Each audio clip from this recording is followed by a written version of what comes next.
안녕하십니까.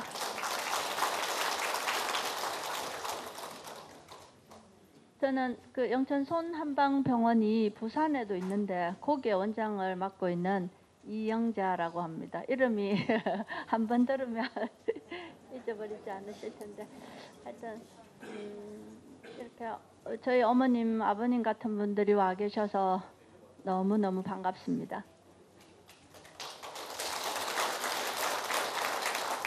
제가 오늘 하는 강의는 일부 50분 정도, 2시간 정도를 얘기를 하시더라고요. 그러니까 1부는 제가 이런 이론적인 걸 강의를 해드리고 2부에는 뇌혈관이나 심장질환에 대해서 궁금하신 점이 있으시면 제가 질문도 받고 또 여기서 간단하게 이렇게 뭐 도와드릴 수 있는 시술이 있으면 제가 간단한 침을 갖고 왔어요. 여기서 정식으로 해드릴 수는 없고 그냥 붙이는 그런 침을 갖고 왔으니까 도와드릴 수 있으면 그런 도와드릴 수 있는 시간을 2부에서는 갖도록 하겠습니다. 네, 지금 강의 시작하겠습니다. 여기 심장이나 뇌혈관 질환의 예방을 오늘 주제로 갖고 왔는데요. 제가 여기 지금 요 예방법에 대해서는 앞으로 말씀을 드릴 텐데, 근데 간단하게 이거 하기 전에 심장혈관 질환이라는 것은 무엇이고 뇌혈관 질환이라는 것은 무엇인지에 대해서 간단하게 설명을 드리고 넘어가겠습니다. 심장혈관 질환은 연세가 드시면 지금 대부분 분들이 특히 남자분들이 더 많으실 수도 있어요. 담배를 하시고 술도 하시고 해서 흔히 우리가 협심증이라고 얘기하는 그런 질병이에요. 협심증은 심장혈관이 좁아져 있어서 우리가 뭐 심장이 뻐근하다 내지는 뭐 통증이 있다 해서 병원에 가면 이런 혈관 검사를 손목으로 하잖아요. 해서 만약에 좁아져 있는 부분이 있다 그러면 스텐트라고 우리가 망을 넣는 경우가 있어요. 그런 거를 아마 지금 여기 계시는 분들은 잘은 모르겠지만 아마 한두 개는 넣었다 하시는 분들이 계시지 않겠나 싶어요. 그런 거고, 그 다음에 심근경색이라 그러면 혈관이 완전히 막혀가지고 심근까지 손상이 되는 경우를 얘기합니다. 그 다음에 뇌혈관 질환은 흔히 아는 중풍을 말하는 거고요. 중풍은 우리가 쓰러져서 병원에 가면 뇌졸중이나 뇌경색 이런 진단명이 나오는 혈관이 막혔다 그러는 그것을 우리는 중풍이라고 하는데요. 그런 병들이 심장혈관이나 뇌혈관 질환을 얘기를 하고 있습니다. 이해하시겠죠? 근데 그거는 일단 저희도 진료를 하면서 이런 환자들을 많이 만나게 되고 그래서 진료하면서도 만나게 된 얘기도 하게 될 수도 있는데 이 병은 일단 발병이 되면은 굉장히 치료하기가 힘들어요. 혈관이 막혀버렸기 때문에 막힌 혈관을 현재 어떤 뭐 양방의학이건 한방의학이건 그거를 혈관을 되살리는 신경을 되살리는 어술은 지금 없습니다. 없고 막힌 혈관을 대체할 수 있도록 좀 더 혈관을 발달시키고 마비된 신경을 어느 정도는 회복은 시키지만 완전 회복은 힘들거든요. 그러니까는 예방이 진짜 중요한 질병입니다. 근데 이런 질병, 이 중풍은 오늘 하루 어떤 뭐 예방을 해서 된다 이것보다도 평소의 생활 습관이나 이런 것들을 건강하게 가져주시면 질병의 발병률을 얼마든지 낮출 수 있고 예방이 진짜 가능할 수 있는 질병들이거든요. 그러니까 거기에 대해서 하나하나 제가 말씀을 드릴게요. 중풍은 저희가 보면 암하고 거의 1, 2위를 다투는 사망률이 굉장히 높은 질병이기 때문에 거기에 대해서 한 번 더 중요성을 말씀드리고요. 그 다음에 예방 기준은 1번, 뭐 2번, 술, 3번, 4번 해서 7가지 정도를 말씀을 드리는데 요거는 제가 갖고 온 게 보건복지부에서 중풍이나 심뇌혈관을 예방할 수 있는 그런 수칙을 제가 그대로 갖고 와서 설명을 드리는데 보건복지부에서 제시하는 거나 의사나 한의사가 보는 예방의 어떤 질병을 다루고 보는 방법들은 모두 다 똑같다고 봐야 되겠죠. 한 가지 질병을 보는 거니까요. 그러니까 일단 첫째 거면 그러니까 그 중풍이 다 연관된 질병들이 담배, 그다음에 술, 그다음에 너무 저염식이나 균형 잡힌 영양소 섭취 이런 것도 중풍하고 연관이 되고요. 혈관 쪽으로. 그다음 비만 관리, 너무 비대한 경우에도 당연히 혈관 쪽으로 문제를 오게 하고요. 그다음 적당한 운동이 또 얼마나 좋은지 설명드릴 테고, 그다음 스트레스가 또 얼마나 그 혈관 무슨 상관이 있겠나 하겠지만 상관이 많이 있습니다. 그다음에 7번 정기적으로 혈압이나 당뇨가 계시는 분이나 고지혈증이나 뭐 이런 질병 심장이나 뇌혈관 쪽으로 연관된 직접적인 질병들이 있어요. 설명을 드릴 텐데 그런 질병을 가진 분들은 그 질병에 대해서 굉장히 철저하게 관리를 해주시는 것도 중풍을 예방할 수 있는 그런 좋은 방법이 될 수 있습니다. 개별로 한번 들어가 보겠습니다. 그러면 담배가 얼마나 중요하나 하면은요, 흡연자는 비흡연자에 비해서 심내혈관 질환 발생률이 2배에서 3배 정도 높아진다 그랬어요. 근데 요거는 이제 일반인들이 기준해서 보고, 일반 아무 어떤 중풍하고 연관된 질병이 없는 사람이라 해도 담배를 한다는 자체만으로 2~3배가 높아진다는 거예요. 발병 확률이.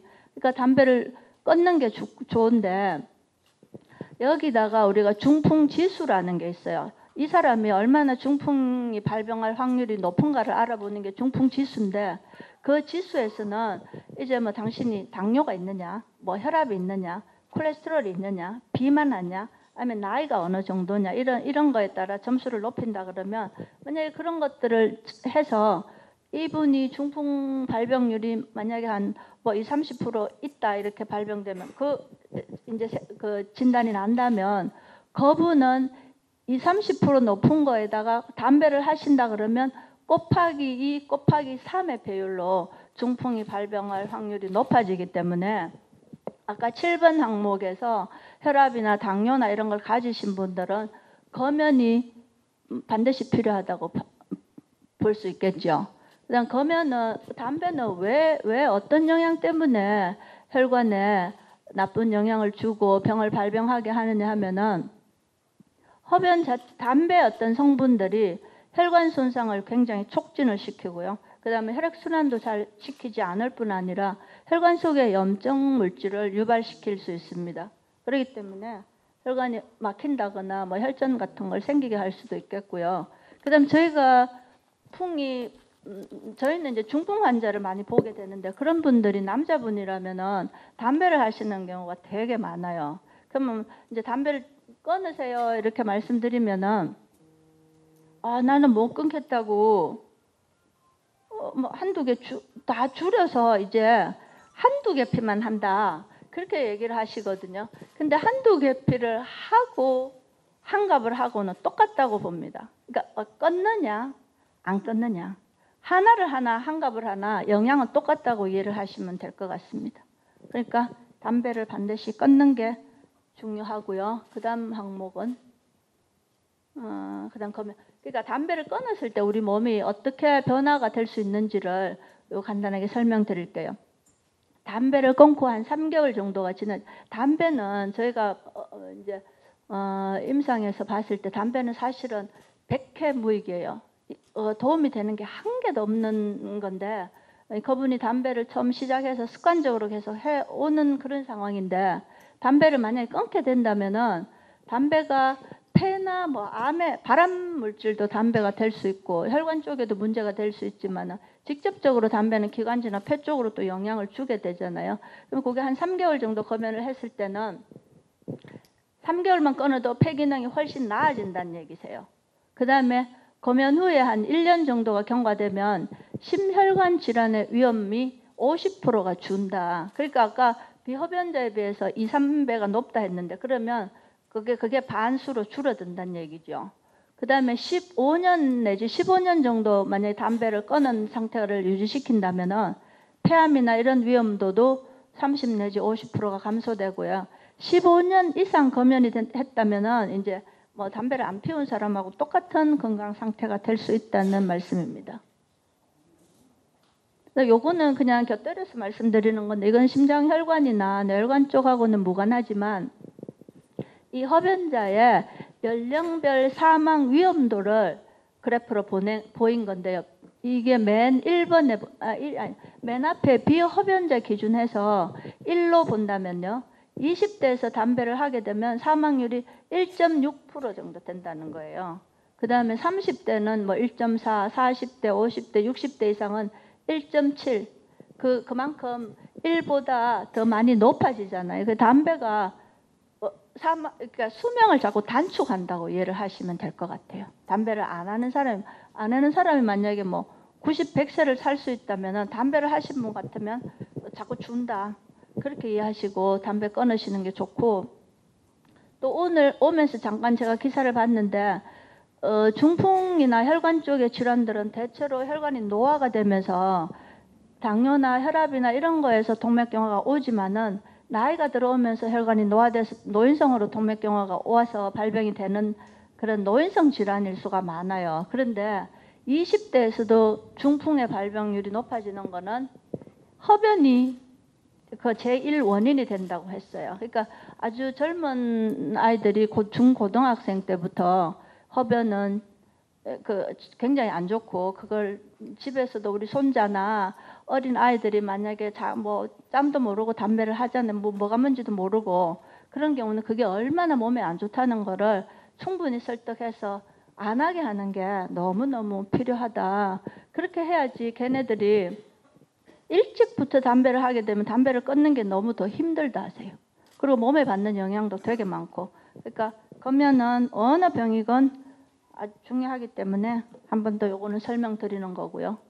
근데 이제 아버님들이 주로 담배를 하시는데 지금 끊으신다 해도 앞으로 수명을 훨씬 더 연장하실 수가 있다. 혈관 쪽의 문제가 아니라 해도요. 예. 그다음에 절주, 이제 술도 혈관 쪽에 영향을 주는데, 술은 적당한 음주라 해도 하루에 한두 잔을 저희가 적당한 음주 기준으로 삼고는 있는데요. 술을 전혀 하지 않는 사람에 비해서 고혈압 발병 위험이 높아진다고 지금 말을 하고 있고요.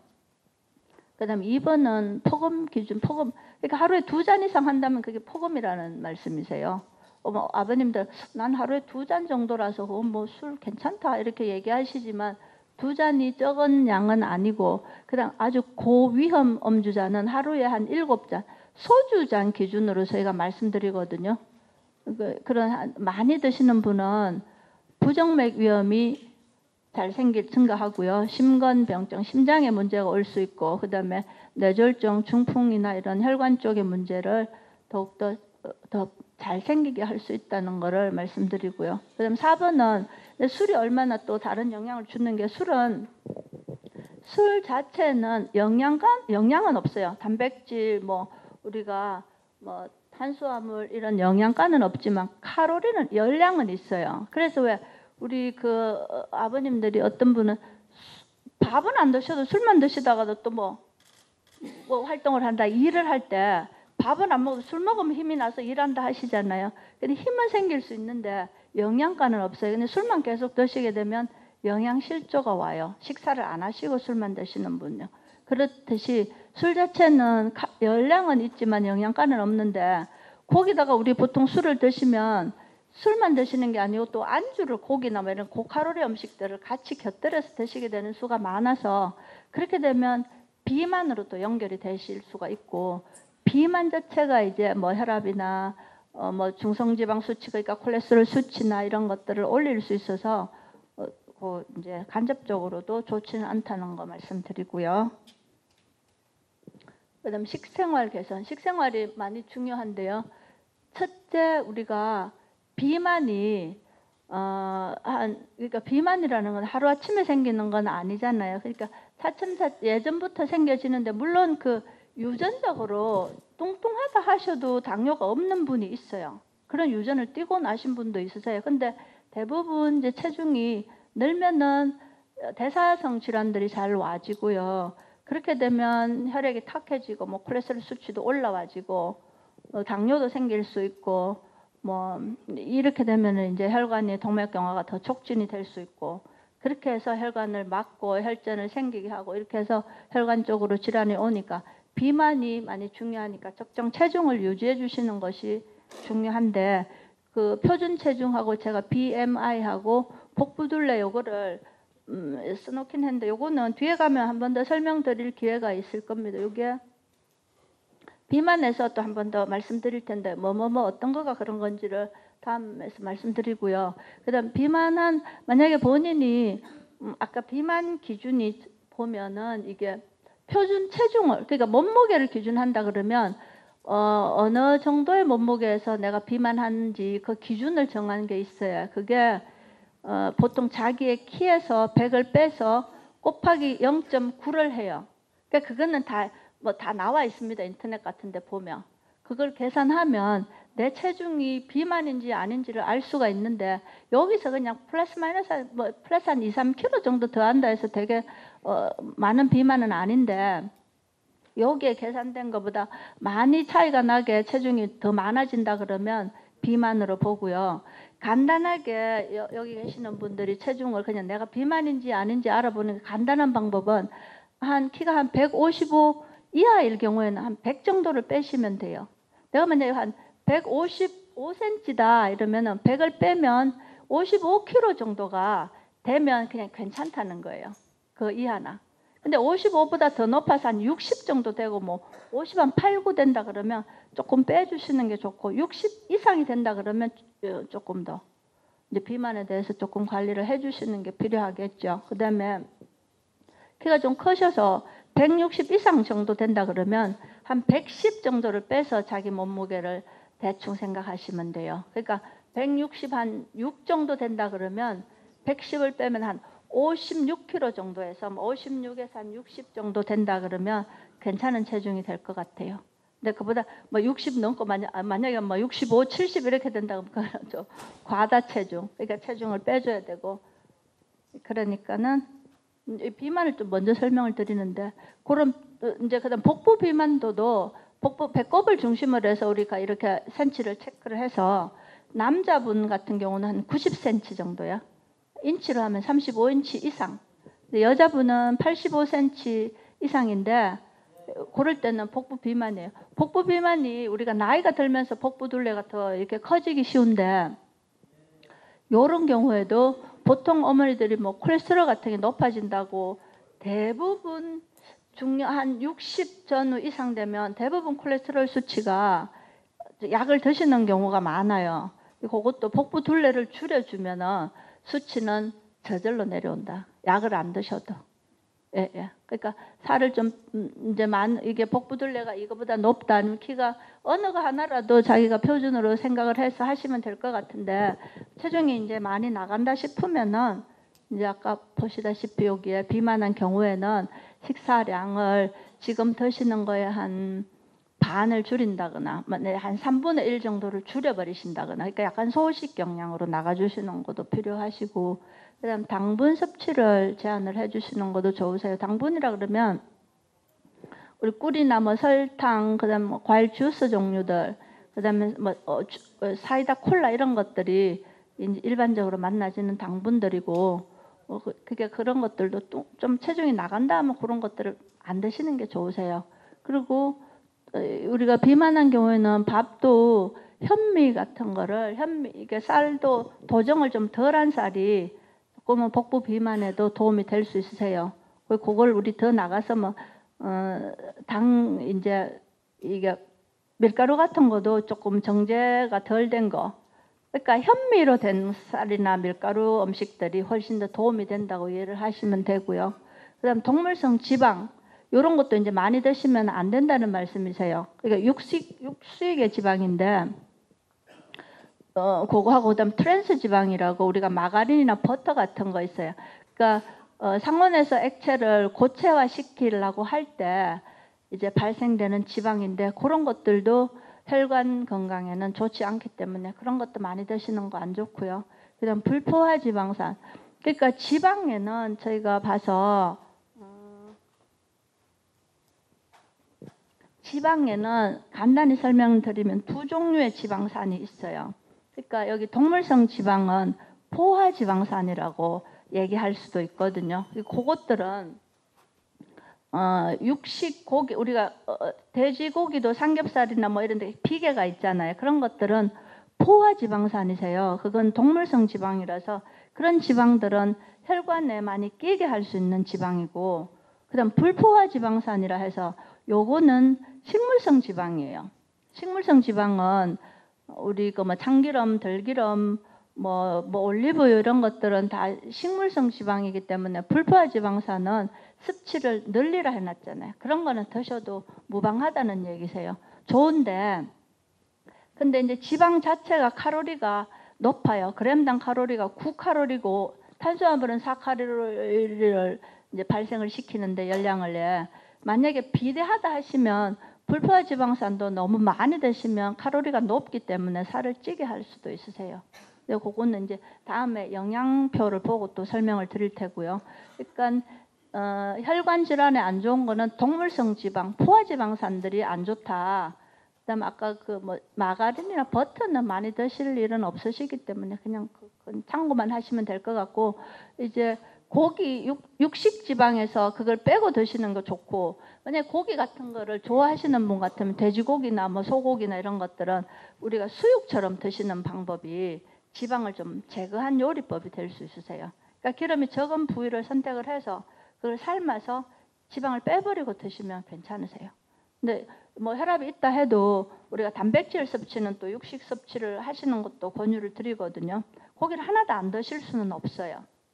근데 육식 단백질도 드시고 생선이나 두부나 콩에서 나는 단백질도 영양의 중요한 부분이기 때문에 그걸 섭취를 하시는데, 이제 혈압이나 뭐 당뇨가 계시고 중풍이나 뭐 심장 쪽에 질환을 갖고 계시는 분들은 고기를 드실 때 이제 지방을 제거하고 드시라. 근데 고기 섭취 비율도 매일 고기를 드시는 것보다는요, 좀 나눠서 이제 한 번씩 드시는 게 좋으세요. 하루는 생선, 뭐 두부, 뭐 계란이나 이런 걸 드시고 그다음 육식을 드시는데, 육식 그 좋은 방법은 그러니까 끓였을 때 위에 뜨는 기름도 빼버리는 게 좋겠고, 허옇게 뜨는 거야. 그다음에 수육으로 드시는 것도 추천드릴 수 있고요. 그다음에 오메가3 지방산 섭취 늘리기 해놨는데, 오메가 지방산은 우리가 생선에서 나는 생선 기름이 오메가 지방산을 많이 함유하고 있고, 그다음에 뭐 견과류 같은 거요, 땅콩이나 호두 같은 거 이런 것들에서도 많고, 뭐 들깨, 뭐 콩 이런 데서도 오메가3가 많아요. 그러니까 식물성이나 생선 쪽에 어떤 그런 식품들은 드시는 게 좋다는 말씀이세요. 그거 하나하나를 뭐 다 열거할 수는 없는데 그냥 식물성 계통의 식품이고 생선류들에서 많이 함유가 되어 있습니다. 그다음에 염분 섭취는 줄여주시는 게 좋고요. 너무 이제 짜게 드신다 그러면 고혈압을 유발시킬 수 있고, 그런 고혈압 때문에 또 동맥경화가 유발이 되고요. 동맥경화가 유발이 되면 혈관이 좁아지고 또 피딱지 같은 게 잘 생길 수 있기 때문에 그런 것들이 혈관을 막거나 해서 혈관 질환이 더 발생할 수 있는 가능성이 증가될 수 있습니다. 이렇게 해서 식단은 이제 말씀드렸고요. 그래서 요거는 혈관 질환하고 무관한 우리가 일상생활에서 어떤 식품을 어느 정도 비율로 드시는 게 좋은지, 요것도 이제 보건복지부에서 영양 그거를 그림으로 이렇게 보기 좋게 해놨는데, 저거는 보시면 우리가 이제 매일 어느 정도 음식을 어떻게 어느 정도 양으로 먹는 것이 좋은지 보면, 저쪽으로 보라색이 있는데 오른쪽 저쪽 콘으로 고기, 생선, 달걀, 콩류 해서 저거는 단백질을 얘기하거든요. 그 단백질도 하루에 3, 4회 정도를 드시라. 그러니까 우리가 새끼를 먹으니까 고기에 매끼 단백질이 들어오는 게 맞다는 얘기세요. 그 다음에 이제 채소류, 그다음 그 밑에 하단에 채소류를 보면 매끼니 2가지 이상씩을 드시라 이거예요. 한 2, 3가지 정도 나물류 반찬은 반드시 필요하다. 그러니까는 나물, 뭐 생채, 쌈 이런 것들을 하루 2가지 이상을 드시라 했어요. 그러니까 많이 드실수록 이건 서너 가지 드셔도 좋죠. 그 다음에 과일들은 매일 1-2개. 뭐 어떤 과일이라도 좋고요. 제철에 나는 과일이라면 더 신선하고 더 나으니까 그렇게 드시는 거 좋고, 우유나 유제품 종류들은 하루에 한두 잔, 뭐 한 잔을 드셔도 되고 두 잔을 드셔도 되고요. 근데 만약에 이제 그다음 공료에 넘어와서 매일 2, 4회 정도를 드시라. 근데 만약에 이거는 일반적인 식단이에요. 그러니까 체중이 보통이고. 근데 만약 여기서 내가 비대하다 이렇다 하시면 곡물 비율을 한 2번에서 4번이니까 한 2번 정도 좀 줄여주는 것도 좋고요.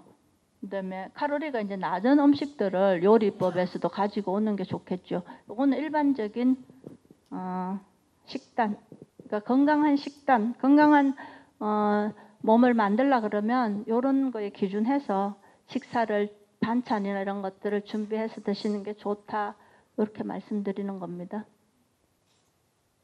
그다음 비만, 아까 비만, 복부 비만까지 말씀드렸는데 비만이 혈관 질환뿐이 아니고 비만은 모든 병의 근원이 될 수 있는 병이에요. 그러니까 물론 비만하다 해서 모두가 병이 오는 건 아니세요. 그 사람의 어떤 유전적인 인자도 있고 질병을 발병시키는 그런 것도 있기 때문에. 근데 여기는 평균적인 걸 말씀을 드리거든요.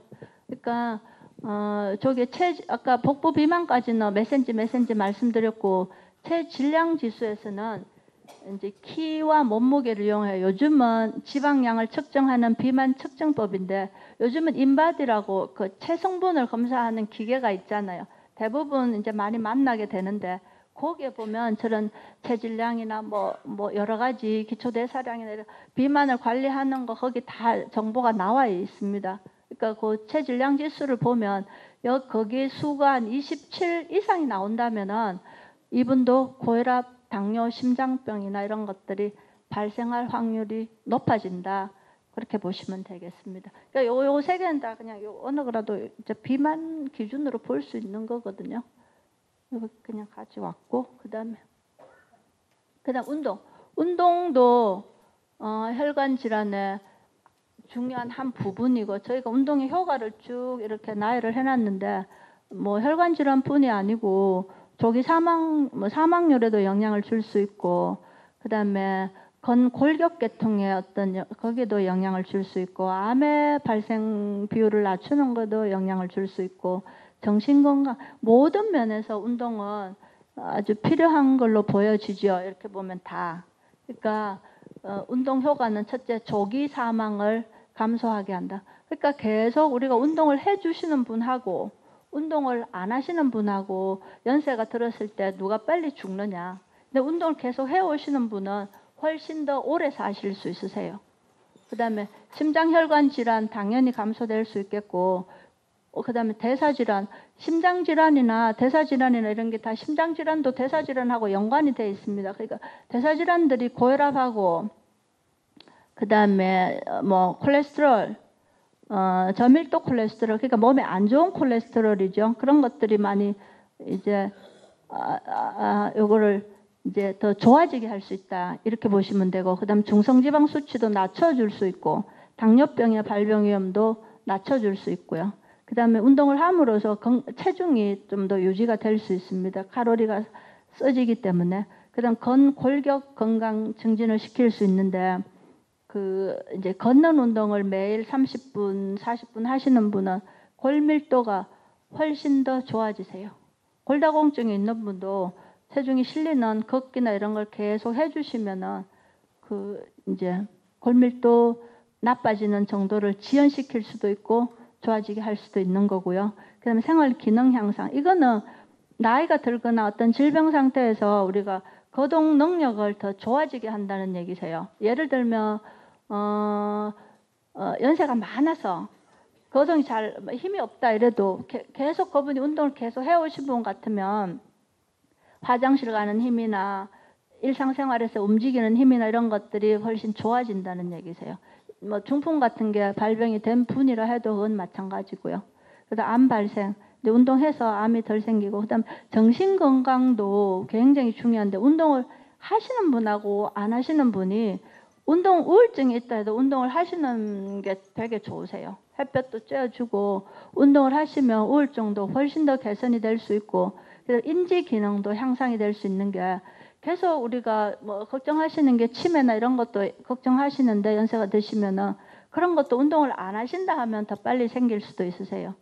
그러니까 밖에 나가서 햇볕도 쬐고 운동도 하고 이러면 뭐 심폐기능도 나아질 수 있고 근력 같은 것도 좋아질 수 있고 또 적정한 체중 이런 것들이 다 유지되기 때문에 인지기능에서도 상당히 좋아질 수 있고요. 그 다음에 잠이 잘 안 오시는 분도 운동을 하면은 수면 질도 좀 좋아질 수 있다. 무조건 약물에만 의존하시기보다는 운동도 하고 또 마음도 스트레스 같은 것도 조절하시고 이러면 잠도 더 나아지실 수 있겠습니다. 근데 운동에서는 우리가 두 가지가 있는데 유산소 운동이 있고 그 다음에 근력을 강화시키는 운동이 있는데 유산소 운동은 우리가 보통 하루에 한 기본 일주일 기준해서 한 5일 동안 하루에 30분 정도는 운동을 해주시는 게 이제 권장드리는 운동량이고요. 뭐 그보다 매일 일주일에 매일 일주일에 매일마다 30분에서 60분 하시는 것도 괜찮으세요. 근데 운동을 하실 때는 기준은 5일 기준에서 하루 30분 정도인데 30분 이상 뭐 이렇게 되지만 그거는 개인 몸 상태에 따라서 내가 오늘 엊그저께 수술을 했는데 그렇다고 하루에 1시간 정도를 걷는다는 거는 문제가 있잖아요. 그러니까 그거는 처음에는 조금 10분, 20분 걸어보시고 내 몸 상태를 보고 차츰차츰 늘어나가시고 그 개인의 어떤 차이도 있다는 거 말씀드릴게요. 요거 운동 그거는. 근데 그러니까 일반인 분들 기준 했을 때는 하루에 한 3, 40분 기본 걸어주시는 거 좋고 만약에 하루에 1시간 정도 하신다 그러면 뭐 3일에 1시간 그러니까 3일에 한 번씩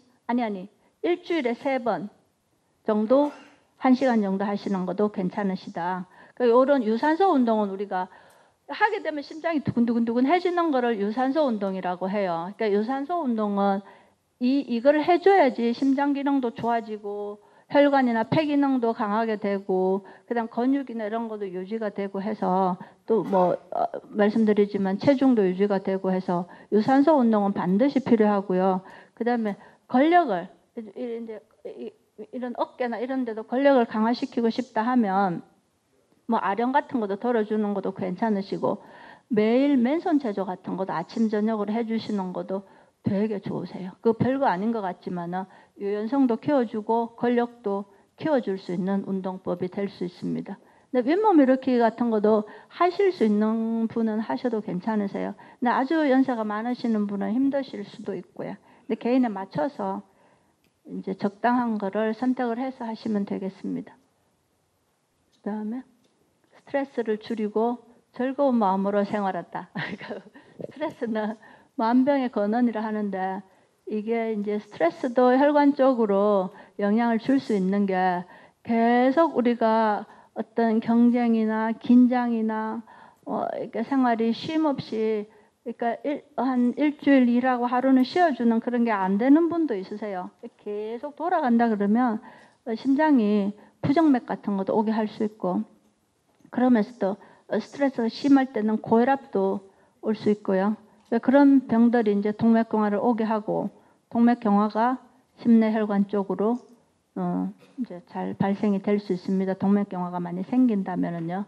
그다음에 성격, 급한 성격이나 화를 잘 내는 성격은 우리가 혈압이 조금 있다 그러면 이게 갑자기 어떤 화를 확 낼 때는 혈압이 엄청 올라와 버릴 수도 있으세요. 그러면서 혈관이 터져버린다거나 뭐 이런 일도 있을 수 있고 그러니까 이제 화가 날 때는 마음을 한 번 더 호흡을 한번 크게 한 번 더 하시든지 뭐 숨을 크게 한 번 더 내쉬시든지 해서 한 템포를 넣어주면 화가 조금은 덜 날 수도 있으세요. 그러니까 본인 스스로 그런 것들을 자꾸 편안한 마음을 가져주시면서 이제 그 성격들을 다스리는 것도 또 도움이 될 수 있고요.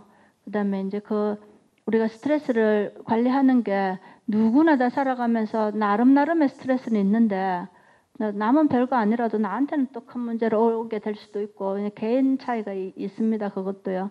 근데 그럴 때는 그걸 컨트롤하는 방법이 명상이나 뭐 호흡, 그다음 운동에서도 아까 어떤 마음을 안정을 시켜줄 수 있다 했고, 그다음 취미생활 이런 것들로 그런 관리를 해주시는 것이 필요한데 명상은 항상 마음에 이렇게 너무너무 이게 막 그러니까 우리가 걱정이나 스트레스가 한번 어떤 걱정하는 것들이 사실은 살아가면서 항상 있는데 내가 걱정을 해서 해결될 수 있는 일은 거의 없다 그랬어요. 그냥 걱정을 하시는 것뿐이에요. 근데 걱정을 해서 나는 건강에 영향을 받기 때문에 가만히 생각을 해보셔서 이게 왜 내가 걱정을 하고 불안하고 화가 나는지를 잘 생각하셔서 그러면 해결 방법이 뭔지 내가 아무리 화를 내도 이거는 그대로 유지되는 거라 그러면 화를 내실 이유가 없잖아요.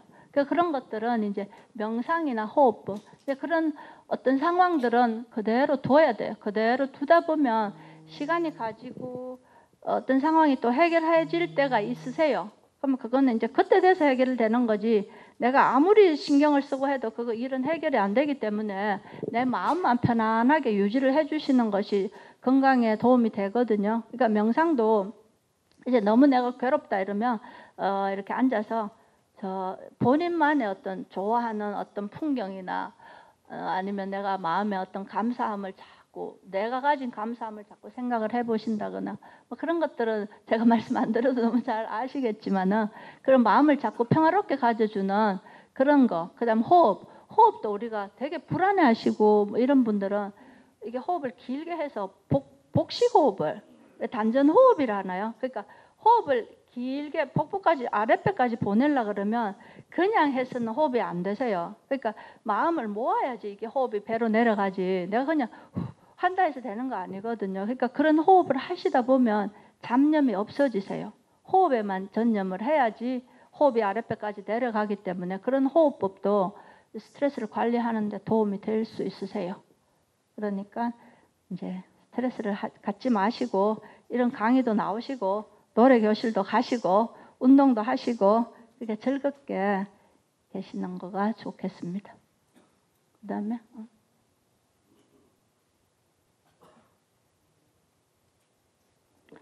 그다음에 이제 아까 마지막에 이게 혈압이나 당뇨, 고지혈증 이런 것들은 혈관, 뇌나 심장 쪽 혈관하고 직접적으로 영향을 주는 질병들이거든요. 그러니까 고혈압이 있고 당뇨가 있거나 뭐 부정맥 같은 게 있거나 내지는 콜레스테롤이 높거나 이제 연세가 들어올수록 혈관 쪽에 질환들이 잘 생길 수 있는데 우리가 혈압은 이거는 뭐 너무나 뭐 상식이기 때문에 너무나 다 잘 아시는데 그래도 중요한 게 혈압이세요. 그러니까는 우리가 정상 혈압이 120에 80 정도를 보는데 여기서 플러스 마이너스 20 정도는 정상이에요. 한 120에서 플러스 20을 하면 140 정도 되잖아요. 그 정도 같으면 그냥 한번 두고 보자. 두고 볼만하고 그 마이너스 20에서 100에 한 60 된다 해도 그것도 정상이세요. 그러니까 혈압이 어떤 우리 어머님들, 우리 환자분들 보면 혈압이 꼭 막 120에 80이 꼭 돼야 된다고 생각하시는 분도 있으신데 우리가 혈압을 재보면 어떤 분은 한 자리에서도 몇 번을 재면 일정하게 나오시는 분도 있고 또 어떤 데는 막 한 100, 한 7, 80 됐다가 한참 또 조금 진정이 되면 또 정상으로 오시는 분도 있으세요. 근데 막 내가 막 이렇게 긴장을 할 때 오르는 혈압은 그냥 너무 걱정을 안 하셔도 될 것 같아요. 안정시의 혈압이 정상이라면 그분은 혈압약을 안 드셔도 되세요. 너무 걱정하지 마시고요. 근데 중고혈압은 한 140까지 보고 이제 고혈압 1단계 140에서 이상이 되면 혈압약을 드셔주시는 게 안전하세요. 드시고 만약에 뭐 젊은 사람이라면 연세 드신 분도 마찬가지인데 만약에 체중이 있다 이러면 체중을 빼주는 것도 혈압약을 먹는 거하고 똑같은 효과를 나타내세요. 그러니까 체중을 좀 더 줄여주시면 혈압도 같이 내려오실 수 있습니다. 그다음 혈당도 우리가 공복 혈당이 100 미만인데 저거는 공복 혈당은 나이에 따라 또 조금 차이는 있습니다. 나이가 젊은 사람일수록 공복 혈당이 조금 더 낮고요. 나이가 조금 들어오실수록 조금 더 높아지는데 그냥 뭐 일반적으로 한 100 미만, 100 밑으로 내려오면 정상이세요. 근데 한 120 정도 넘는다 그러면 그거는 이제 여러 가지 또 판단해야 되지만은 조금 좀 주의를 요하고 만약에 식후 2시간에 이런 혈당이면 200 넘는다 그러면 당뇨 약을 드셔야 될 수도 있고, 일단 조금 혈당이 있다 그러면 체중이나 또 드시는 음식이나 이런 걸 보시고, 당뇨도 체중을 줄여주면 당연히 당이 조금 있는 분은 없어지세요. 그러니까 체중 그거 보시고, 그 다음에 식사는 당뇨 식사가 되게 복잡할 것 같지만 그렇게 복잡한 건 없고, 당뇨에서는 탄수화물 성분을 줄여주시는 게 좋으세요. 우리가 탄수화물이라 그러면 밥, 뭐 떡, 국수, 빵 이런 것들이 우리 어머니들이 좋아하시는 떡 이런 거 너무 많이 안 드시는 거 좋고, 간식으로요. 근데 살이 쪘다 그러면 간식으로 그냥 뭐 토마토나 이런 거는 살이 별로 안 찌세요. 그러니까 토마토 뭐 이런 뭐 과일도 과일째로 드시는 거는 그렇게 비만에 크게 영향 많이 드시지 않는 한은 괜찮아요. 과일 속에 당분이 있긴 한데 주스로 드시는 거 하고 과일째로 같이 드시는 거 하고는 차이가 있고, 과일째로 같이 드시는 거는 괜찮으세요. 거기 섬유질이 있고 하기 때문에 괜찮으시고, 만약에 그 혈당이 좀 높다 하면 식단이나 운동이나 이런 걸 조정해서 혈당을 좀 내려보시고, 그렇게 해봐도 안 된다 하면은 약물 치료를 해주시는 거가 좋으세요. 그 다음에 이제 요거 다 해서 이제 제가 한의사인데, 요 한방에서 심내혈관 질환을 예방하는 거는 뭐냐 그러면, 한방이건 양방이건 뭐 질병을 보는 눈은 똑같아요. 똑같기 때문에 이제 요거는 한방적인 용어가 등장한다 뿐이지 관리하는 방법은 똑같으세요. 그러니까 우리가 한방에서는 풍한사, 그다음 습담, 그다음 화, 그다음 기혈허 이런 것들이 있으면 중풍이나 뭐 혈관 쪽 질환이 잘 발생이 될 수 있다고 보는데, 풍한사라 그러면 풍한, 우리가 이게 이제 외부 기온하고 내 몸의 어떤 조절 기능이 떨어졌을 때 올 수 있습니다. 풍한이라 그러면 바깥의 어떤 차가운 기온을 얘기할 수 있거든요. 근데 그런 것들이 이제 신체 내부 기능과 부조화가 됐을 때, 예를 들면 겨울철에서 추운 곳에 오래 있다 보면 중풍이 올 수 있어요. 왜냐면 추운 곳에 오래 있으면 혈관이 많이 수축이 되고, 그런 이제 수축이 되는데, 그런 분들이 이제 만약 연세가 많다, 내지는 당뇨가 있다, 뭐 혈압이 있다 이런 분들 같으면 당연히 혈관이 동맥경화가 많이 와 있겠고, 혈관 탄력성이 떨어져 있기 때문에 충분히 중풍이 올 수 있으세요. 그러니까는 이제 연세가 계시고 당뇨나 혈압을 가지신 분들은 기온을 차가운데 오래 노출이 되거나 온도 변화를 갑자기 주는 거는 좋지가 않으세요.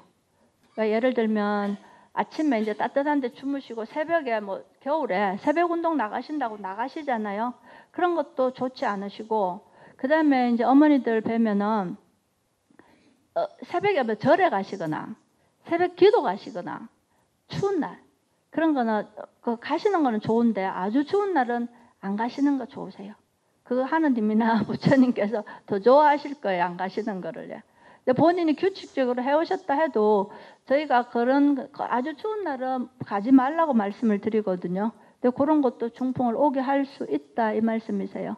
그 다음에 습담도 어떻게 보면 비만하고 연관된 어떤 질병들이라고 이해를 하시면 될 것 같아요. 근데 용어 차이인데, 이제 비만하시다 보면 아까 앞에서 설명을 드렸지만은 배가 불러지고, 그러면은 이제 혈액이 탁해지고요. 지방간이나 콜레스테롤이나 이런 것들이 와지고 당뇨도 와질 수 있으시고, 이러면은 그게 담이, 우리가 이제 그 습담이 생긴다고 볼 수 있어요. 담이라는 거는 그야말로 뭐 콜레스테롤이나 이런 어떤 몸의 대사 기능을 방해할 수 있는 그런 물질로 이해를 하시면 될 것 같아요. 그런 것들이 많이 생겨서 이제 혈관 질환을 발생할 수 있다고 보는 거예요. 그다음 습담이 영향을 줄 수 있겠고, 그다음 화기운요. 화라는 거는 우리가 체질에서도 화가 많은 분이 있고, 또 생활하시면서 스트레스나 이런 거에 장기간 노출이 된다거나 이래서도 화가 생길 수 있어요. 우리 가만히 계셔도 뭐 열이 오르락 내리락 하시는 분도 있으시거든요. 네, 그리고 또 화가 많아서 계속 두통이 있다거나 얼굴에 열감 같은 게 상충이 된다거나 이런 것도 화가 좀 있다고 봐야 되고요.